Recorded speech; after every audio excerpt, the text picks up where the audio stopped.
Deuxième jour de route, j'ai voulu attaquer directement par la montagne, par ce col à 4800. Et la route est pleine de camions. J'espère que par la suite la route sera un peu plus authentique.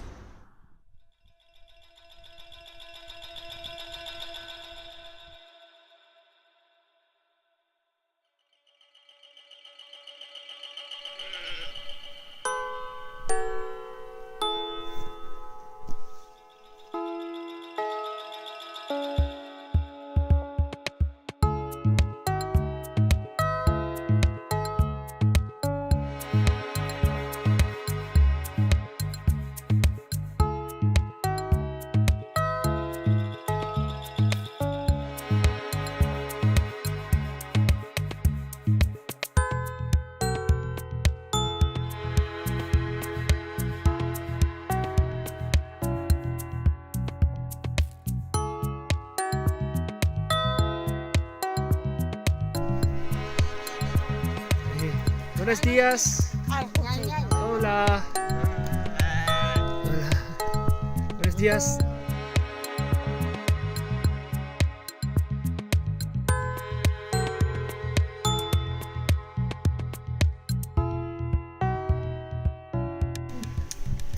Bon, devinez quoi? Cet après-midi il pleut. Alors bon, le propriétaire de ce restaurant finit par m'accueillir dans une chambre vide qu'il avait. Pas très communicant le mec, mais sympa. En même temps je suis plutôt limité en espagnol, mais ça progresse tranquillement.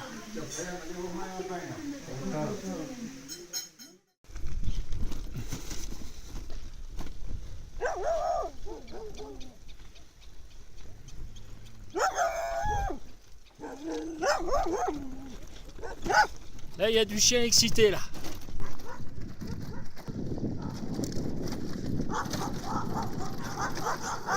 Alors quoi?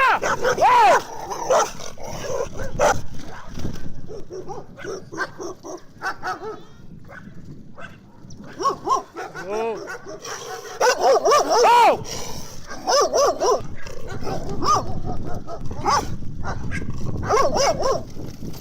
Putain, c'était du gros chien ça!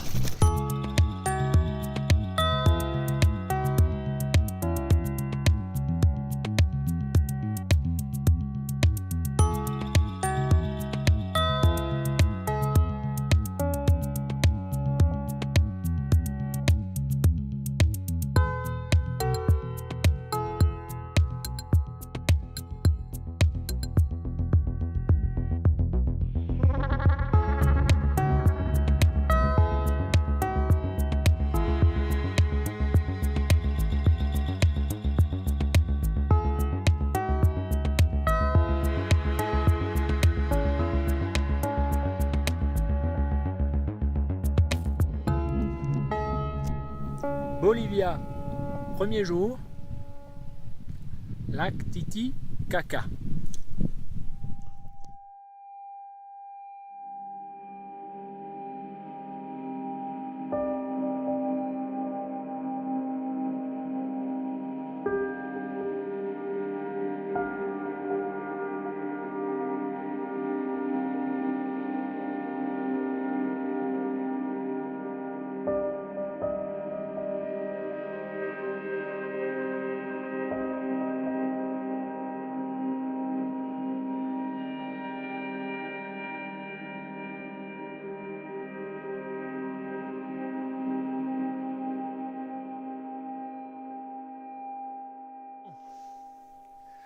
Altiplano bolivien, à 3800 mètres. Bon bah je crois qu'on y est, hein. Altiplano bolivien.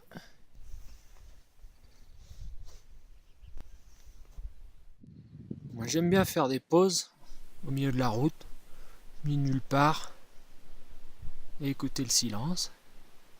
Et puis je bouffe. Alors là on a un peu de raisin qui reste. Le fromage local, il n'y en a qu'un seul dans 2 pays. Pérou, Bolivie. Et on continue la route vers le salar de Uyuni. Bon, là je galère. Je suis sur une piste interminable. J'arrive pas à avancer. Et je sais pas vraiment où va la piste. Non, je déconne. Il y a la route. Elle est toute neuve. Ça va tout droit, j'ai le dent dans le dos, ça va à fond la caisse.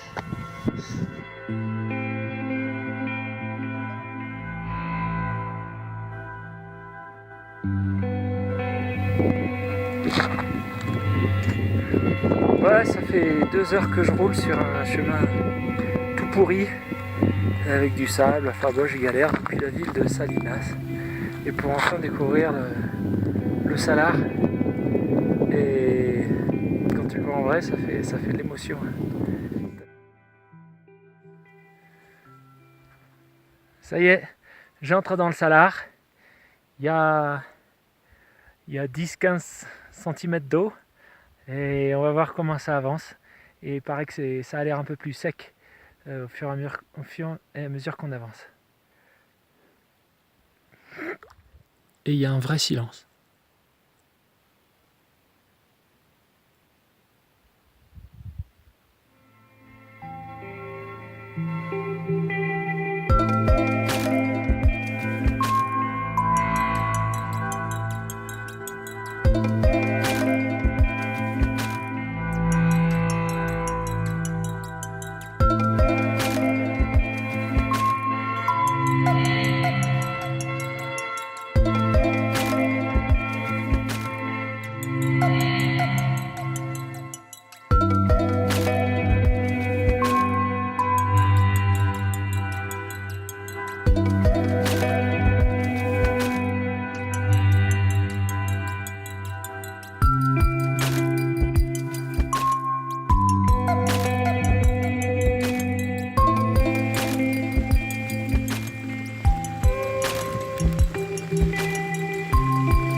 Voilà, au milieu de ce nulle part, il y a ce papillon, pas forcément joli, hein, qui est venu se poser sur ma sacoche. Je me suis dit merde, il a dû en chier pour venir jusqu'ici. Puis il doit pas être bien en forme. Alors je vais voir si je peux pas l'emmener jusqu'à l'île où je vais passer la nuit. Et puis il pourra trouver plein de copains.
Hello! Voilà, une nuit de plus à 4500 mètres. Bah, j'ai réussi. Ça s'est un peu mieux passé que la nuit précédente. Je me réveille un peu régulièrement à cause du froid. Regardez, un beau bloc de glace quand on laisse la bouteille dehors. Et en fait, j'ai pris mes habits, je les ai attachés à mon matelas. Et puis par-dessus, j'avais mis la polaire. Mais par-dessus le duvet, pas à l'intérieur. Bon, il est temps de faire un café maintenant. Et puis bah de terminer cette route et d'arriver à San Pedro.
Asphalte!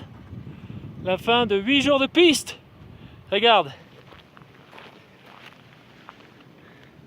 Bolivie. 8 jours de piste. Chili.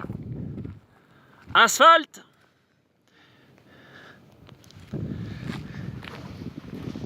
Et donc, fin des pistes de merde, fin de la merde.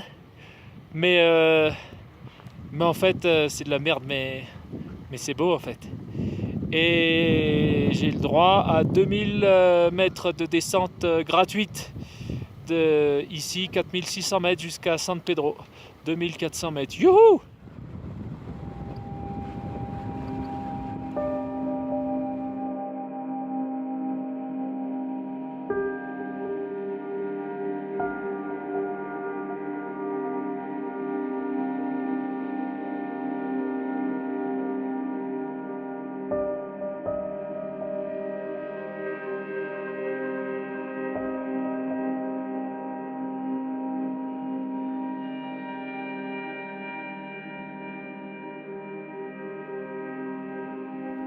J'ai entamé cette route là où pendant 3 jours il n'y a pas de village, pendant 3-4 jours.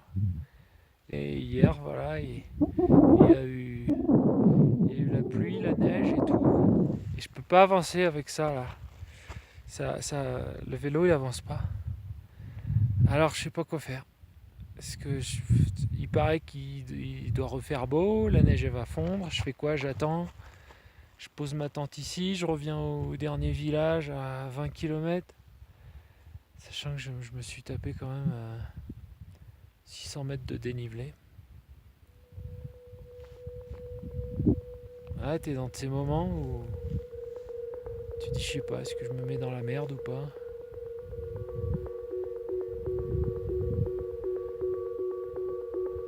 Ou est-ce que je suis prudent? Je sais pas. Donc là, je reviens sur mes pas. Je roule dans mes propres traces. J'ai toujours mal au cœur de revenir en arrière. Quand on prend une route, les cyclistes, les cyclo-voyageurs, on va au bout quoi.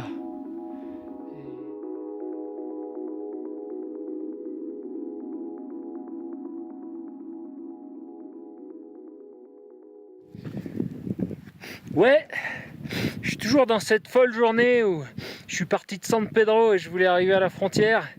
Bon, pour pas traîner, pour faire ma section San Pedro, Salta. Et puis dimanche, il y a les élections, mon gars.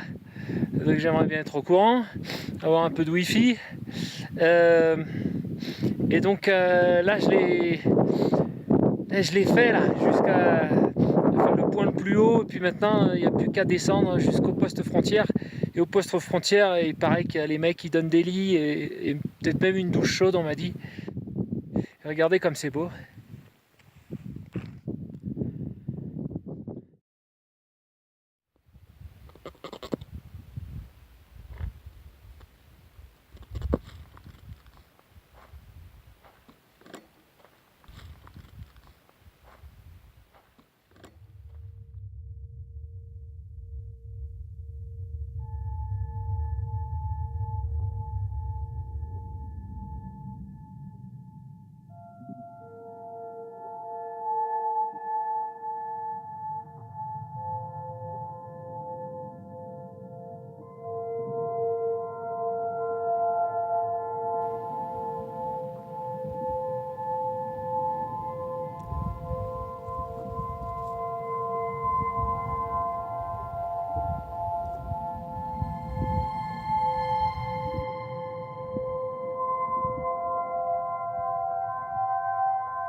Voilà pourquoi j'ai pas envie de dormir à la belle étoile.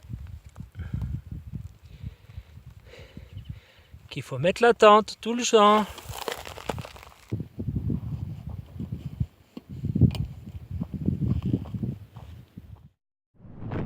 C'est un truc de ouf le vent!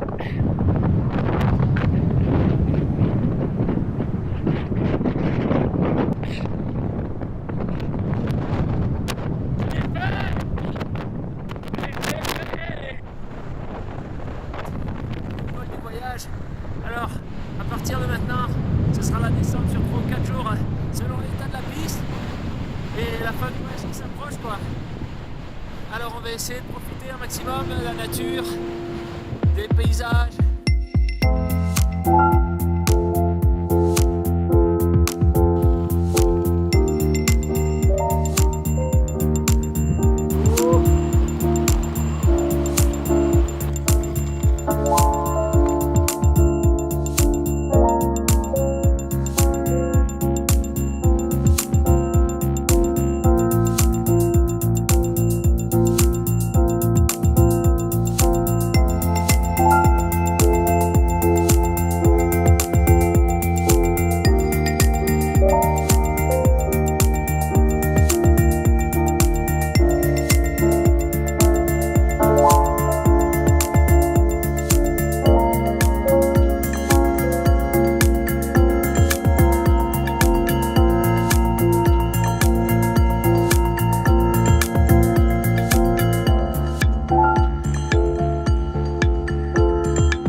Voilà, c'est une belle route, mais c'est une des plus difficiles que j'ai eu à faire. Tout ensablé, je me retrouve comme dans le sud de l'Ipèze, sauf que j'étais pas préparé mentalement cette fois. On croit que les difficultés c'est en altitude, dans les montagnes à 4000 mètres et tout, mais là on est à 2000, 1500. Je pensais que c'était tout belle descendre tranquille dans la vallée jusqu'à Cafayate, mais là il y a une dernière épreuve. C'est dur, hein. Tu glisses, tu pédales, tu forces, tu reglisses, tu dois pousser. Jamais tranquille. Allez.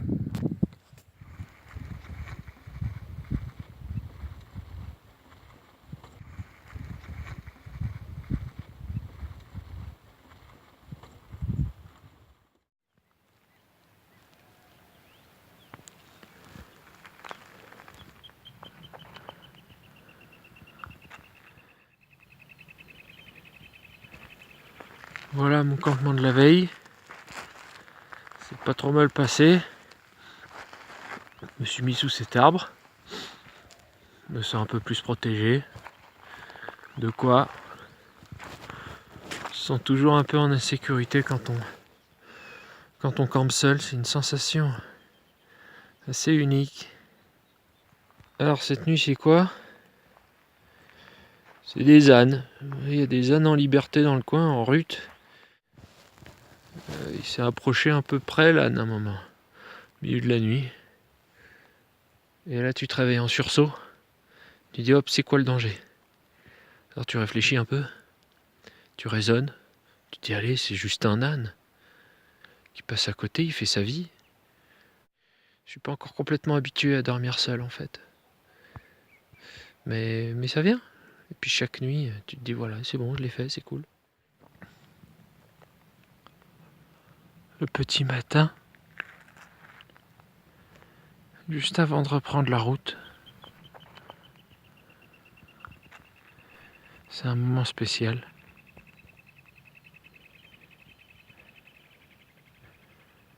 Souvent, t'es juste content de reprendre la route. Il y aura des moments difficiles, mais ces premiers kilomètres là, toujours heureux. Parce que t'as la journée devant toi, il va se passer des choses. Parce que t'es seul, souvent le matin, t'es tranquille. J'écoute de la musique inspirante.